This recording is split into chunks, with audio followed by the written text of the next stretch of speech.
Conception Through the Later Years, Chapter 12. From Personal Nutrition, 9th edition, by Mary Boyle. This presentation was created by Lania Gilmer, Bria Wright, Kiana Hamilton, Alexis Williams, and Victoria Watson. Copyright and Fair Use Disclaimer. This presentation was created following the Fair Use Guidelines for Educational Multimedia. Certain materials are included under the Fair Use exemption of the U.S. copyright law. Further use of these materials and this presentation is restricted. For pregnant and lactating women, nutrient needs are higher than at any other time in their adult life. In order to support fetal development, an additional 340 calories are needed during the second trimester and an additional 450 during the third trimester. Special nutrients include protein, iron, zinc, and calcium. Folate intake increases by 50% due to the pregnant woman's large increase in blood volume and the rapid growth of the fetus. Adequate nutrition for the mother makes a highly significant contribution to successful lactation. A nursing mother can produce around 30 ounces of milk a day. During this period, a woman can lose any extra weight that was gained during her pregnancy. She can lose up to 1 pound a week without affecting milk output. Maternal weight gain. Weight gain should be between 25 and 35 pounds, and an infant should weigh between 6 and 8 pounds. A woman that is pregnant with twins should gain between 35 and 45 pounds. Low weight gain in pregnancy is associated with increased risk of delivering a low birth weight infant. This puts the baby at risk of physical and mental birth defects, developing diseases, and dying early in life. During pregnancy, a pregnant woman should avoid excess caffeine, low-calorie diets, tobacco, alcohol, and drugs. Some pregnant women develop a condition called pica. Pica is the craving for and ingesting of non-food items that have little to no nutritional value. This includes laundry detergent, clay, dirt, or even ice. An infant's growth is directly correlated to their nutritional well-being. A baby grows faster in the first year of life than it ever will again. Their birth weight doubles within the first 4 to 6 months, and by the end of the first year, its birth weight will have tripled. Breast milk is the best way to ensure the infant gets the nutrition they need for their rapid growth and metabolism. Breastfeeding comes with both emotional and physical health advantages. The breast produces a milk-like substance called colostrum, which is present in the first few days after delivery but before milk is produced. Colostrum contains antibodies and white cells from the mother's blood, which helps protect the newborn from infections. Both colostrum and breast milk contain 2 factors that supports the growth and protection of the newborn. The bifidus factor favors growth of friendly bacteria in the newborn's digestive tract, and lactoferrin helps bind and absorb iron and keeps it from supporting the growth of unfriendly bacteria. Breast milk offers carbohydrates in the easy-to-assimilate form of lactose, fat, which contains the essential omega-6 fatty acid, and protein as alpha-lactalbumin, which is easy to digest for the newborn. It is recommended that newborns receive exclusively breast milk for the first 6 months of life. However, there are some risk factors to breastfeeding, such as the mother having a contagious disease, if the mother is taking certain medication, or abusing drugs which can be secreted through the breast milk. Mothers have an alternative to breastfeeding, which is formula. Feeding formula provides a newborn with adequate nourishment without the possible risk factors or frustrations of breastfeeding. It is also usual for mothers to first breastfeed and then eventually wean the baby within the first 1 to 6 months. However, it is imperative to remember within the first 12 months of life, cow's milk should not be a substitute for infant formula. Cow's milk does not provide the vitamin C and iron a baby needs for nourishment. It provides an excessive amount of sodium and protein and can contribute to the increased risk of iron deficiency anemia and cow's milk protein allergy. To simply put it, for the first 6 months of life, breast milk and formula will be sufficient for the baby's growth and nourishment. After 6 months, however, the infant will need additional iron and vitamin D. Manufacturers fortify infant formula with vitamin D due to its absence in breast milk, as well as fortify cereal with iron to accommodate for the additional nutrition requirements. As an infant rapidly grows, so does the demand of adequate supply of essential nutrients. As the figure shows, based on body weight, infants need almost twice as much as many nutrients. Solid foods are the source of these important nutrients and can be added into the diet at about 6 months old, but the readiness depends on the baby. The readiness of the infant will most likely develop in baby steps, but overall, experience with solid foods can help the baby develop dexterity and control of jaw muscles for chewing. For parents who prefer their baby to eat family foods, blending small portions of said food can allow that. However, this also requires cooking without salt. Foods such as canned vegetables have too much sodium for the infant's nutrition requirements. It is also important to avoid foods like honey, which can cause food poisoning, and foods that are choking hazards, such as popcorn, peanut butter, and hard candies. Once an infant reaches 1 year of age, milk can be the main source of nutrients. 2 to 3 cups of whole milk a day is sufficient due to the fat and vitamin A and D it provides. Milk, along with the variety of other foods like meat, fruits and vegetables, and enriched or whole wheat bread, will meet the nutritional requirements for a 1-year-old. Ideally, the infant should be eating just about the same foods as everyone else at the table. It is important to provide infants with the required nutrition, but also very beneficial to feed with love. Mary Boyle explains in Personal Nutrition that children who have positive and relaxed environments when eating have better growth in both weight and height than children that have the same foods in negative environments. It also promotes better brain development and healthy eating habits. Iron deficiency and food allergies are the main 2 nutrition-related problems of infancy. Because the infant's iron supply runs out after about 6 months of life, their iron needs to come from sources such as iron-fortified formula, in addition to iron-fortified cereals, and later on, meat or meat alternatives. Pediatric Dahlman explains ways to prevent iron deficiency in his article titled Progress in the Prevention of Iron Deficiency in Infants. He states, our current approaches to preventing iron deficiency in infants include 1. Maintaining breastfeeding for at least 6 months if possible. 2. Using iron-fortified infant formula if formula is being used and using formula in preference to cow's milk. 3. Using iron-fortified infant cereal as one of the first solid foods. And 4. Providing supplemental iron for low birth weight infants.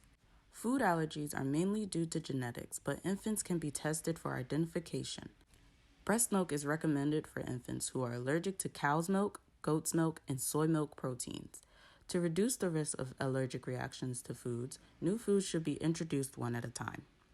Waiting 5 to 7 days before introducing the next new food would provide enough time for the symptoms to manifest and the offending food to be easily identified. Children typically grow by 2 to 3 inches and are heavier by 5 or more pounds each year between the age of 1 and adolescence. They are able to have fine motor skills such as becoming independent, and they learn to express themselves in a respectful manner. After a child turns 1, their growth slows down, but their body will continue to change. By age 2, they gain confidence and are able to run, jump, and climb. By the age of 10, children need about 2,000 calories per day. Toddlers aged 1 to 3 years old need about 1,000 calories per day. Their appetite decreases around the age of 1 year old. Thereafter, their appetite fluctuates, so that child will need and demand much more foods. Children growing up not only need to eat to interest their growth and development, but also need to learn enough so they can make healthy food choices. Nutrition plays a critical role in the development and growth of children. The Healthy Eating Index is a tool used to measure how well people's diets meet the dietary guidelines for consumption of fruits, vegetables, whole grains, dairy, and other nutrition. 70% of boys and 60% of girls aged 2 to 19 consume soft drinks, which can account for more than 8% of the total calorie intake. The most common nutrition-related problems among the U.S. children include being overweight and obesity, iron deficiency anemia, and high blood cholesterol levels. The importance of teen nutrition. Nutrition needs of adolescents. Adolescent nutrition is essential to development. The time of adolescence is marked between the ages of 10 and 18 years old for girls and 12 to 20-year-old for boys. The maturation of adolescents' bodies is influenced by dietary intake and nutritional status. The drastic changes the body experiences in composition and growth early in adolescence is referred to as the adolescence growth spurt. The adolescence growth spurt is on average responsible for 15 to 24% of the adult stature and 40 to 50% of the adult body mass. Teenagers need a lot of energy to fuel this growth. To determine if a teenager is developing properly, it is done by comparing previous measurements, taking in intervals, and relying on the CDC's growth charts. The importance of teen nutrition. Problems linked to adolescents' nutrition. There is a healthy myth in the United States that most adolescents are perceived as healthy, but this is not the reality. Many teenagers experience several health and nutrition problems because of their diets. Teenagers that come from low socioeconomic backgrounds are often at risk of reduced energy and food intake. The statistics show that African Americans and teenagers of Hispanic descent are twice as likely compared to their white counterparts to live in poverty and receive inadequate nutrition. This is a health disparity that needs attention. Poor nutrition habits during adolescence is also linked to inheriting chronic diseases later in life. Female adolescents between the ages of 12 and 22 often report having iron deficiencies. This is also known as anemia, which is a condition that develops when the blood produces a lower than normal amount of healthy red blood cells. This issue is typically related to menstruation. The importance of teen nutrition. Problems linked to adolescents' nutrition. There is a healthy myth in the United States that most adolescents are perceived as healthy, but this is not the reality. Many teenagers experience several health and nutrition problems because of their diets. Teenagers that come from low socioeconomic backgrounds are often at risk of reduced energy and food intake. The statistics show that African Americans and teenagers of Hispanic descent are twice as likely compared to their white counterparts to live in poverty and receive inadequate nutrition. This is a health disparity that needs attention. Poor nutrition habits during adolescence is also linked to inheriting chronic diseases later in life. Female adolescents between the ages of 12 and 22 often report having iron deficiencies. This is also known as anemia, which is a condition that develops when the blood produces a lower than normal amount of healthy red blood cells. This issue is typically related to menstruation. Scholarly Journal examining the correlations of adolescents' food and nutrition knowledge. The purpose of this study was to assess the correlation between adolescents' food and nutrition knowledge to overall health. Participants on average were age 15.5 years old. Most were female, 62.1% Caucasian, 61.9% living in a two-parent household, and 78.7% had parents or guardians with a post-secondary education. This is defined as a post-secondary degree, diploma, or certificate. The method used to gather this data came from surveys and secondary data from the PubMed Central. Scholarly Journal continued. Results.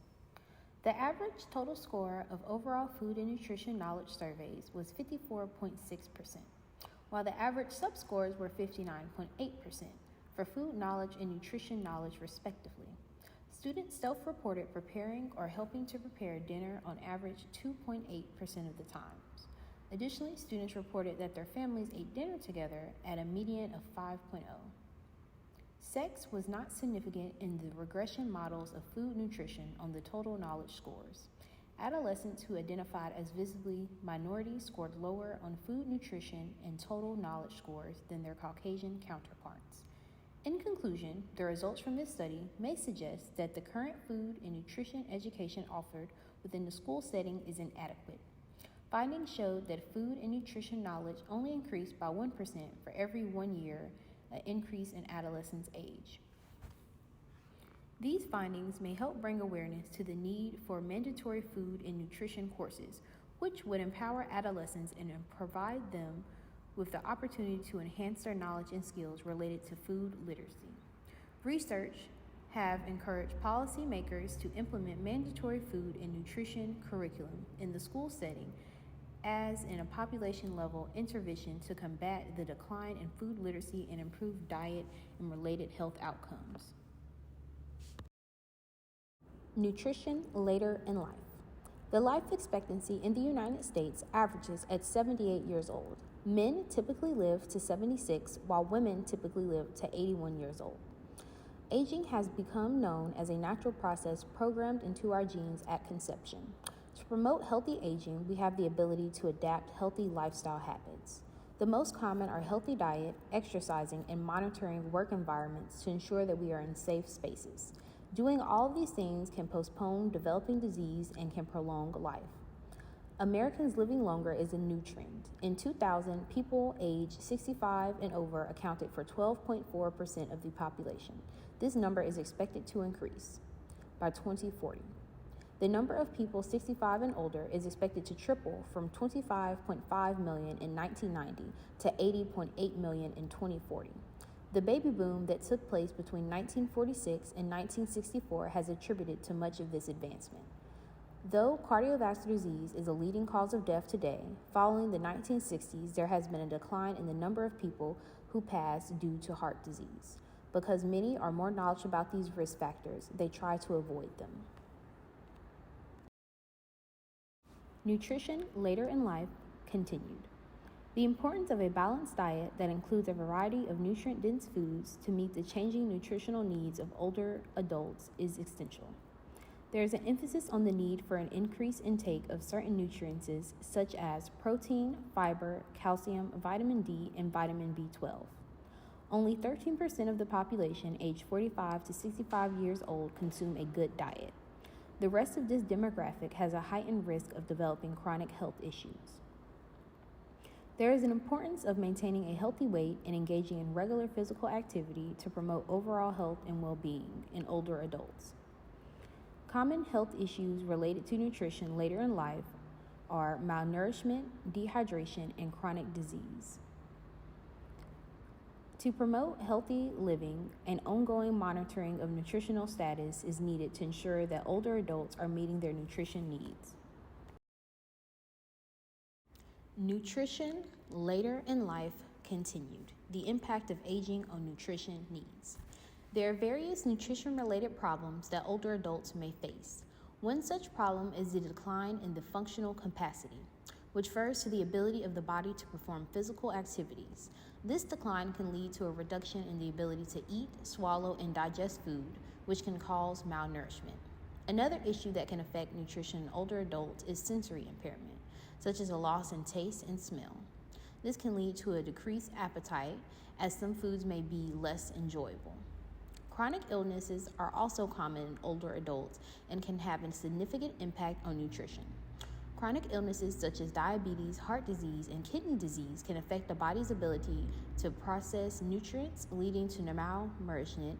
Additionally, medications used to treat these illnesses can have side effects that affect appetite, digestion, and absorption of these nutrients. It is important for older adults to be aware of these nutrition-related problems and to take steps to address them. So some steps could include modifying their diet, taking supplements, and working with a healthcare provider to manage chronic illnesses and medications. Nutrition later in life continued. Sources of nutritional assistance.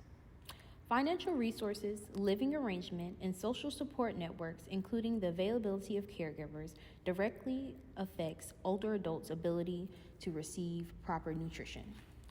This section discusses two government programs that aim to address food insecurity and poor nutrition among older adults of low socioeconomic status. The Supplemental Nutrition Assistance Program, SNAP, provides monthly benefits to eligible individuals to purchase food, while the Older Americans Act Nutrition Program, OAA, offers meals and nutrition services to older adults in need. Both of these programs provide financial assistance and nutrition services to help older adults of low socioeconomic status overcome the barriers they face in accessing and affording nutritious foods. Some of these issues include inadequate facilities, limited transportation, and limited funds. These programs can improve the health and well-being of older adults, reducing healthcare costs and improving their quality of life. Looking ahead and aging wisely. Between 2010 and 2050, the U.S. older population is projected to grow rapidly. By 2030, close to 1 in 5 residents will be aged 65 and older. The number of people 85 years and older will grow from 5.8 million in 2010 to 8.7 million in 2030 and is expected to reach 19 million by 2050. Genetic potential for extended longevity.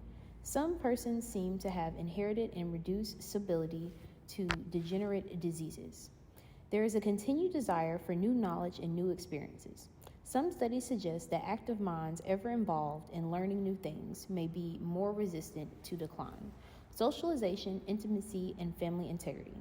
Older persons thrive in situations that nurture love and understanding. Aging is associated with health and status. Looking ahead and aging wisely. Starting a healthy life early can prolong your life. Having a healthy mind and body when aging is essential to developing and living a longer life. The ability to function well varies from person to person, and having good habits determine life longevity. Avoiding substance abuse, acceptable living arrangements, finding financial independence, and assuring access to health care, including a family physician, health clinic, public health nurses, and other providers, ensures that older people are able to maintain and prolong their health.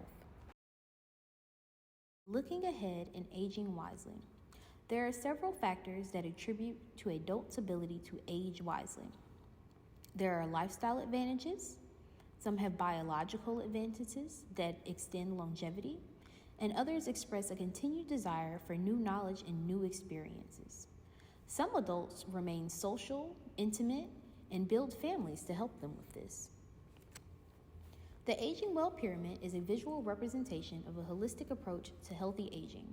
It is based on the idea that aging well is not just about the absence of disease, but is also about maintaining physical, mental, and social well-being. The pyramid is divided into 4 tiers. Stress busters, emotional health, social health, nutrition health, physical health, and lifelong habits for successful aging are outlined in the Aging Well Pyramid. Addressing weight problems in children and adolescents. The physical and emotional health of an entire generation and the economic health and security of our nation is at stake. The words of the First Lady Michelle Obama. Obesity has become a significant health concern for children and adolescents in recent years.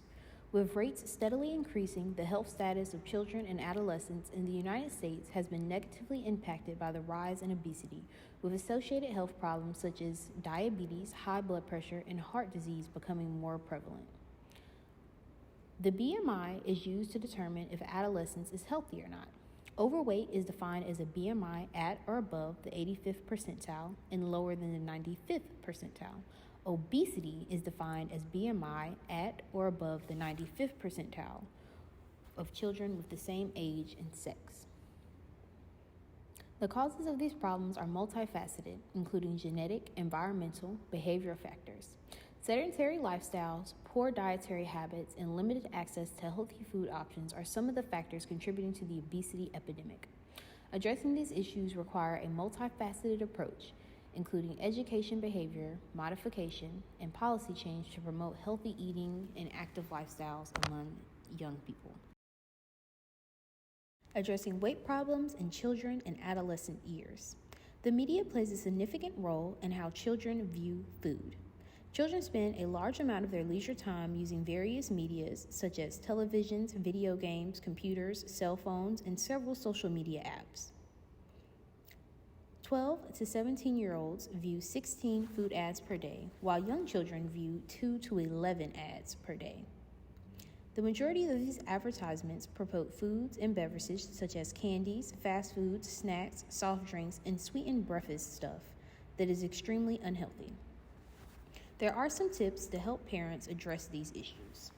Parents can set good examples for their own children by eating healthy foods.